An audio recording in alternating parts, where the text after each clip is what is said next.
Welcome to the Golden Chair, a place where we always give you the information. We are here to empower our Black brothers and sisters with information. We inspire you with a lot of information coming from accomplished entrepreneurs. We always try by all means to make sure we bring people who have done it, who have been on the trenches, who've got a lot of track record. Namhlanje, we are also very excited to be hosting Umchombeni, Ubaba Umchombeni Babu Duma, who owns a well-oiled machinery of trucking business, which he started 19 years ago in 2001. He will tell us all about it. Welcome to the Golden Chair, Mchombeni. Thank you, Mr. Nkate. Yeah. As always the case, as we started last week, we have a co-host, Mathapelo. She's also with us again. Welcome again to the Golden Chair, Mathapelo. Good to have you. Thank you so much, yeah. Yeah, thanks a lot. Would like to hear from you.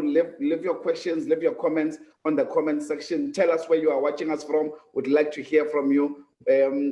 We like to hear which province, which city, which suburb, which township, say Tanzania, East London, it doesn't matter where you are. Tell us where you are. Let's get on to it, Mchombeni. We really want to be inspired by your story, because it's an amazing story. We always see your trucks all over the country, whether in Mpumalanga, in Several State, KwaZulu-Natal, Johannesburg. I always see Zamalwandle, and I've always been wondering, obviously, because of my friendship with them, I've known for some time that you own the business, but I'm sure loads and thousands of South Africans wanted to know who is the owner of Zamalwandle. Take us through this journey of how you started. We believe you started with 4 trucks in 2001 to having such a huge fleet, almost 100 to this day. Take us to that journey, Mchombeni. Mr. Nkate. Thank you very much for the opportunity, and thank you so much to your viewers as well. I don't know, do you call them viewers or followers? It's both, yeah. It's both. Yeah. That is fine. Let me start by saying, as much as I come from a family of transport, getting into trucking, it was an accident of nature, I believe. I've always been involved in the marketing and advertising space, and I happened that around that time, in the 2000s, I was involved with Eskom in the marketing and advertising space. And it was around that time as well, Eskom was transforming the logistic and transportation section of their business, specifically the transportation of their biggest commodity, which is coal, from mines to power stations.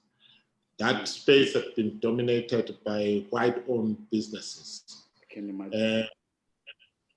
By accident, because I had a promotional materials shop that was situated within the Eskom Megawatt head office, people started asking me, saying, listen, we are transforming this sector. Would you be interested in buying a stake in some of the existing white organizations, possibly small ones?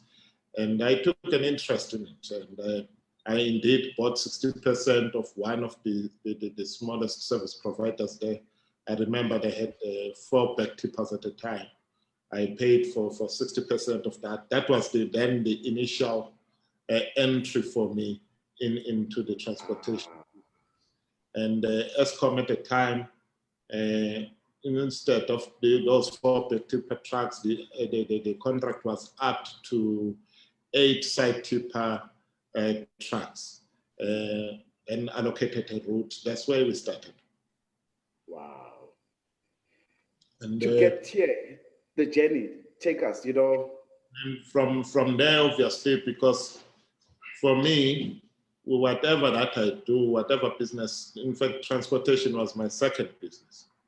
And whenever I get involved into a business, I don't get involved in a business for instant gratification or making money now. Obviously, it's always for the long haul, and always want to create something sustainable, something that I can leave behind for those that come after me, whether in my family or those that work within my businesses. So I then decided that as much as Eskom was a very, very lucrative client, one could have lived on Eskom alone. I said, no. One, rather start diversifying, using the Eskom revenue to start financing the diversification of our business. My second target was ArcelorMittal, which was always referred to as baptismal of fire. I chased ArcelorMittal at least for almost 2 years up until they started listening to me. And I think they were hoping that I was not going to go through with the contract that they gave me initially. I think they were just saying, we'll give you this contract so that we can get rid of you. They gave me a route from Mathapelo and Newcastle to Zimbabwe, Harare, and Bulawayo. I'd never done cross-border before. They said, listen, we're looking for 15 vehicles. I went, bought 15 vehicles based on that contract, and I started running that route. And it was a baptismal of fire because I never knew what it consists. Right. When I'm talking cross-border, you're talking your border cost, the cost that is involved to move consignment out of South Africa to a foreign country. Things that are for the cost of the service provider or transporter. All those things, when I was doing the rates for ArcelorMittal, I had never costed for. Yeah. So that is why I always say it was baptismal of fire. But they thought I was going to drop and run. So I held on. I went to Zimbabwe. I mobilized return loads to cover the losses. And then in no time, in 3 years, I was done with that contract and fulfilled it successfully. And after that, they decided that they were going to give me an additional work. That work was quite substantial because it consisted of about 50 vehicles that now I was picking up from all their plants, which is Newcastle, Vereeniging, Vanderbijl Park, Saldanha Bay, Pretoria. Right. So distributing not only in all 9 provinces of South Africa, but also SADC region. I was now going, not only Zimbabwe, I was covering Zambia, I was covering Mozambique, Botswana, Malawi, and I never did DRC. Out of all the SADC countries, the only exclusion was DRC and Tanzania. Then I started there, I bought the 50 vehicles, and I started moving there. And beyond that, I wanted to strengthen my presence in the coal fields of Mpumalanga. I went there, started not because our presence was only because of Eskom. Then we started pursuing the mines themselves that were either exporting coal or providing the service to Eskom. We got different. We were involved with different companies that are contracted with us now. We've got about more than 60 vehicles that are placed in the Mpumalanga coal fields, other servicing or doing export for different mining houses, or just doing between from mines to sidings. And from there, I was happy with that. And I've always been interested in the petroleum industry because when I started working after university, I worked for Shell and Total. So I had an interest in the petroleum industry. Then I started in Engine, which was my first market. We were afforded a contract there to distribute lubricants or oils from Isando Depot to different mining sites in Northwest, Limpopo, Gauteng, and Mpumalanga. We've been running that contract with the Engine for more than 5 years now. There we're running tankers. So that is bulk lubricants. Right. And after that, my next target, or our next target, was going to be Sasol. That's right. If all, like when I'm telling you about these entities, at the time when I started, they're all hostile environments, especially for entrepreneurs. It was not easy to get in there. It was a space reserved for white transporters or service providers. But again, I have a team of fighters. We always went for the Jakula. So we went to Sasol, and then again Sasol afforded us an opportunity. We started now in the space of taut liners, which was a new space that required a bigger investment of possibly 95 million to 98 million rands. We did that investment with the assistance of our biggest investor in terms of a debt, which is PIC. They also own 10% of our business since then. So we started working for Sasol. Our work within Sasol is vastly diversified. We do chemicals, we do fertilizer, we do polyethylene, which is mostly used for sanitizers. We also in energy, where we move heavy fuel, which is used by power stations at Eskom. That is a tanker-based product. We are also in Sasol mining. Sasol mining, we transport their supplementary coal. If possibly their qualities are not right, remember that Sasol have got their own mines, but they also source coal from other mining houses. So we do that transportation for them. We have got about possibly 5 or 6 contracts within Sasol, which makes it now our biggest contract. We do for Total as well. Total is packed lubricants. This business is mostly based in Durban, where we pick up in Island View storage facilities to different destinations around the country, and then we also do local within Durban. Wow. Obviously, most of our work starts from Johannesburg down to the coast, because obviously it's for export purposes, and then we come back in KZN. We have a client called Willerton in Pietermaritzburg, which is food-related materials. And then we also pick up water from the now notorious Ekamanzi, which is owned by Basizaban today in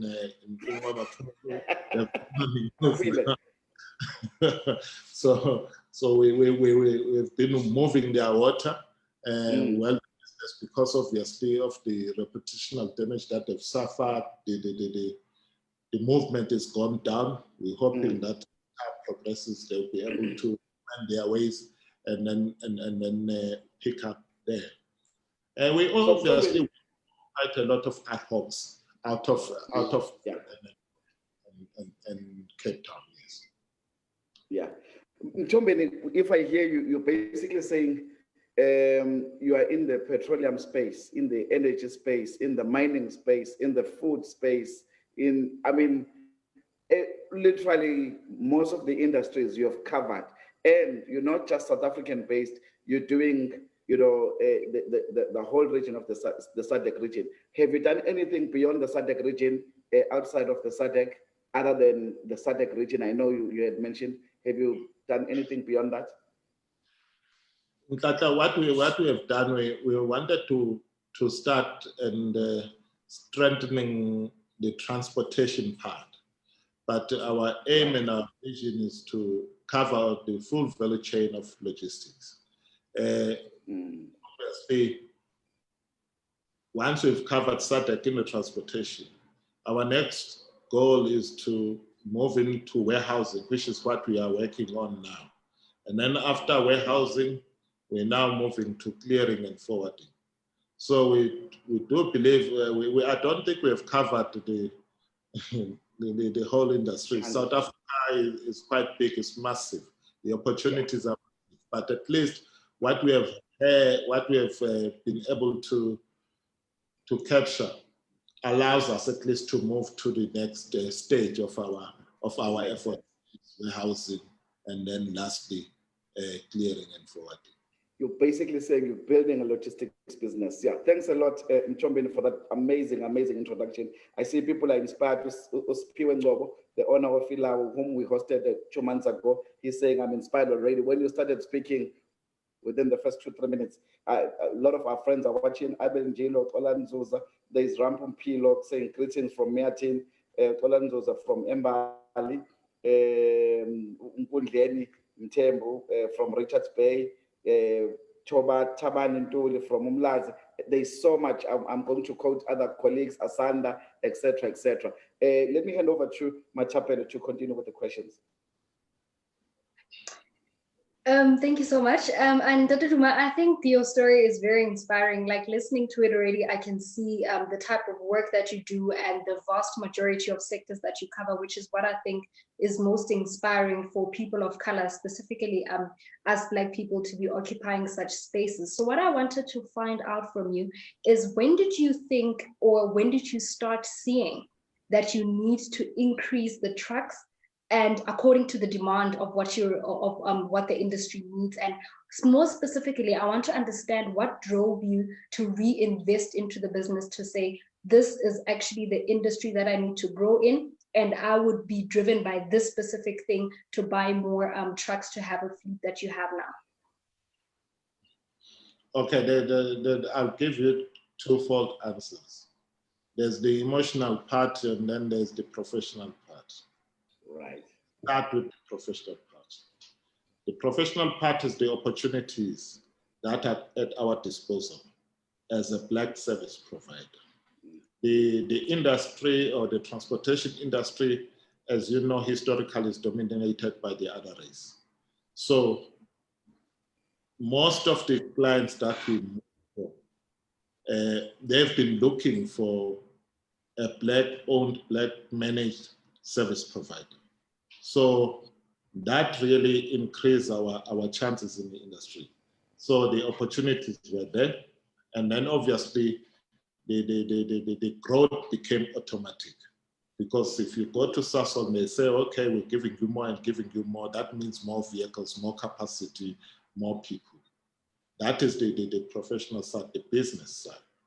Right. The emotional side is because of where I come from. Like any Black South African, I come from a very poor background. I come from a place in a small village in Mathapelo Nkate, and I've seen the effects of unemployment there. What was important is possibly provide opportunities for those people that I come from. And that is why what inspired me emotionally, really, to try harder and see if I can obviously grow the business to the level where it can start accommodating some of the people where I come from. I think I've been successful in that. At one stage, I think where I come from, we were almost at 90% of all the unemployed guys. They were working for Zamalwandle, and since they've worked for Zamalwandle, they've trained. Some of them have grown out of Zamalwandle to find employment elsewhere. Obviously, our head office is in Johannesburg, and priority is with the Gauteng people.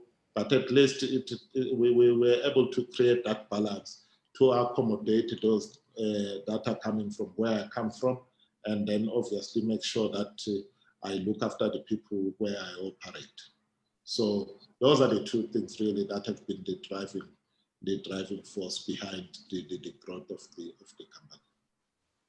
I think that is a true mark of an entrepreneur, that before revenue and making profits, you are willing to change circumstances and situations from your background. So I think a lot of the viewers can take up from that to say, even before profits, try and see within the community what difference can you make.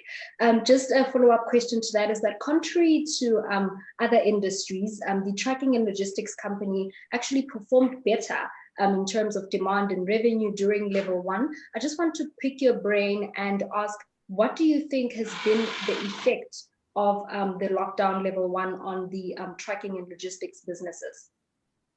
I beg to differ with you. I'd like to hear that. Yes, the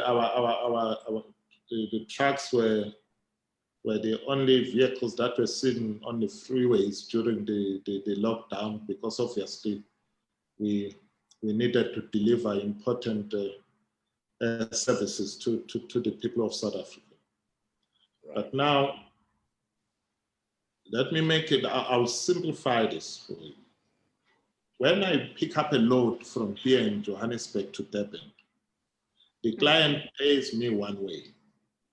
So if I pick up sanitation or whatever that was an essential commodity at the time, the client will pay me one way. Right. When I go down to Durban, in Durban I'm dependent on the imported material, either imported by whoever, that I need to bring it back to inland. Right. So during the lockdown, there was nothing that was coming in South Africa for us as transporters to bring back to inland and different destinations.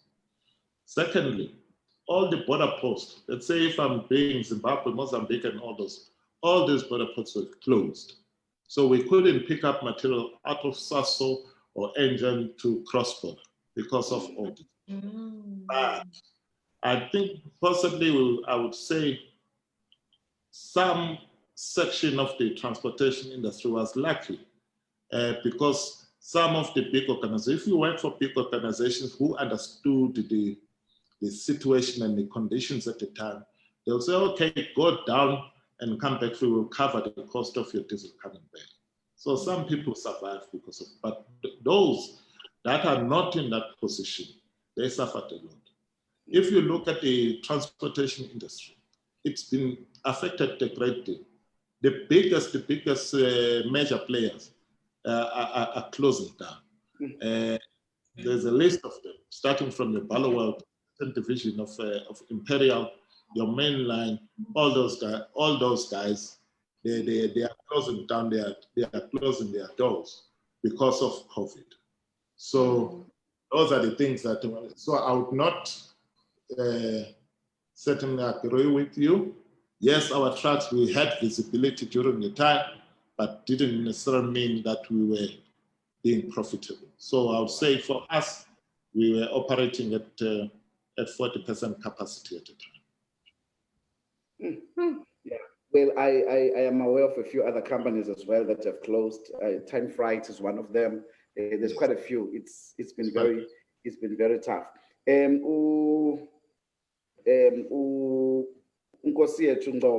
Uti, Mr. Duma is an inspiration. I've known him. He's actually known you since 2001 in Underberg. Catherine Chimunye Uti, I for one is very honored to be an employee of Mr. Duma. Inspired daily is an understatement. We are led. Hey, she wants an increase, that one. Yeah, no, I'm teasing you. Thank you for watching, Catherine. I'm only teasing you. and then there are quite a number of people writing. There's a lot of excitement about your presentation. For you to leave us your questions, we want to hear from you. Tell us where you're watching us from. Would like to hear where are you watching us from. Our last two questions are, obviously, the trucking industry is predominantly a male-dominated industry. Do you have, I just want to be very direct, do you have female employees, not employees, sorry, drivers specifically, and how have you contributed towards transformation within the company, not just for the drivers only, but broadly? But I'm very interested to know if you have any female drivers. I just want to know if there are any.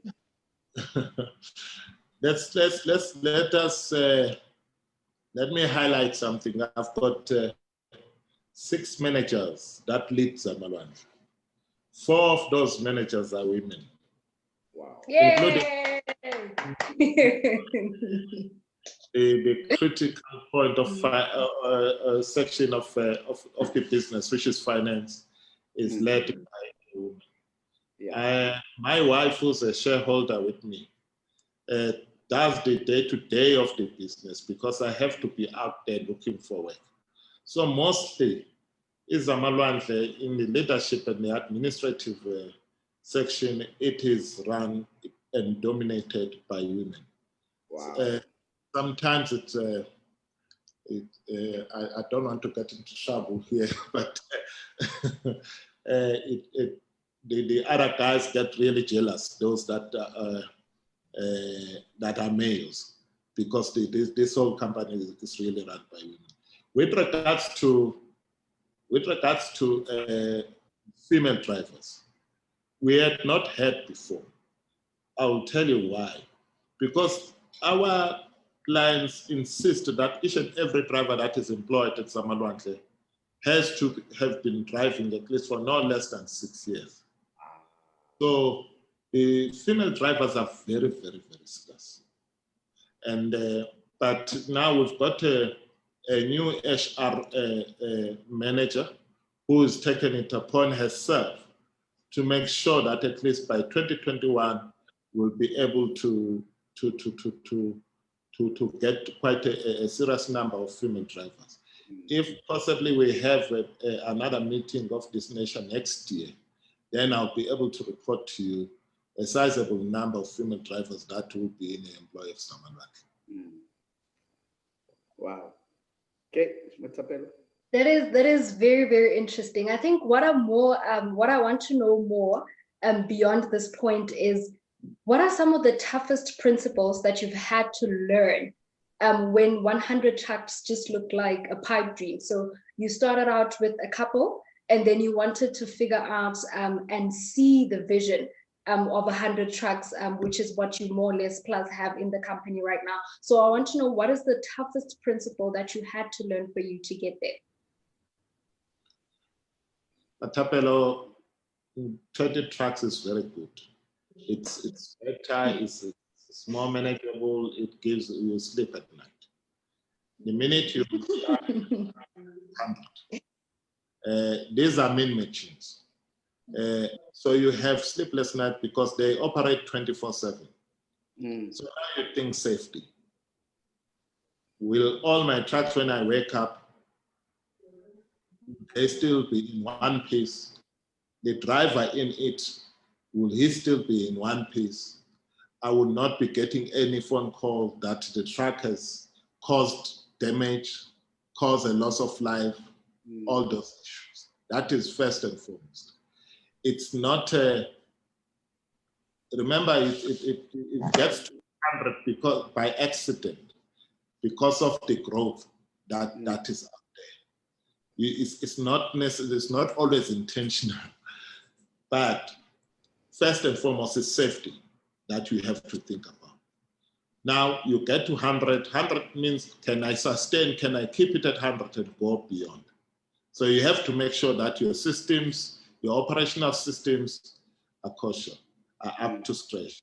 The people that are there, that are working for you, they are spot on. They are able to make sure that we move the client's products from one point to the second point, the sustainability of the business. And obviously, lastly, is making sure that the people in those trucks, are they still happy?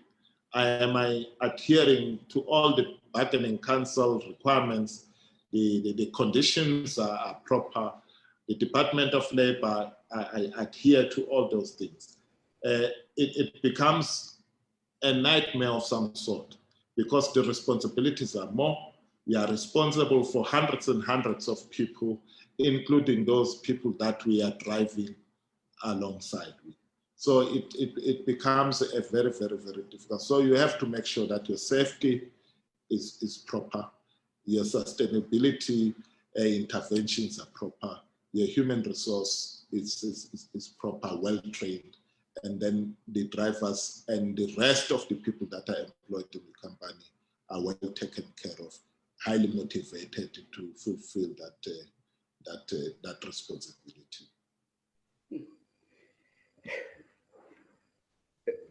Chombeni, people are inspired. They're really inspired. Ubabu Ngabo is saying, Chombeni is taking me back from my planned early retirement. What keeps you going when it seems like you have achieved so much, and how do you deal with negative publicity? The second question is from Ustelo Ntuli.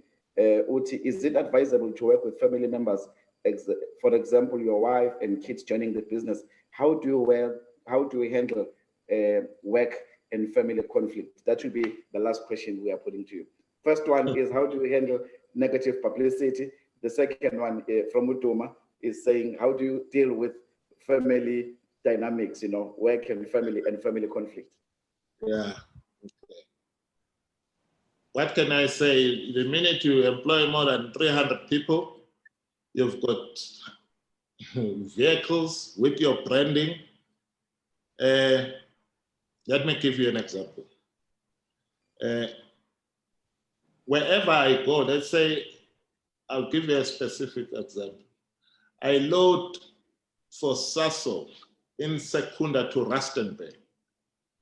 When I get to Rustenburg, I need to find a load out of Rustenburg to wherever around Gauteng or Mpumalanga. A few weeks ago, I'm loaded in Rustenburg in a mine. When I load in that mine, only to find that mine when I'm traveling with that crew, only to find that mine, it does not have the mining license. It is not an authorized mine. It doesn't have all the permissions and the licenses that are required. So those people are mining illegally.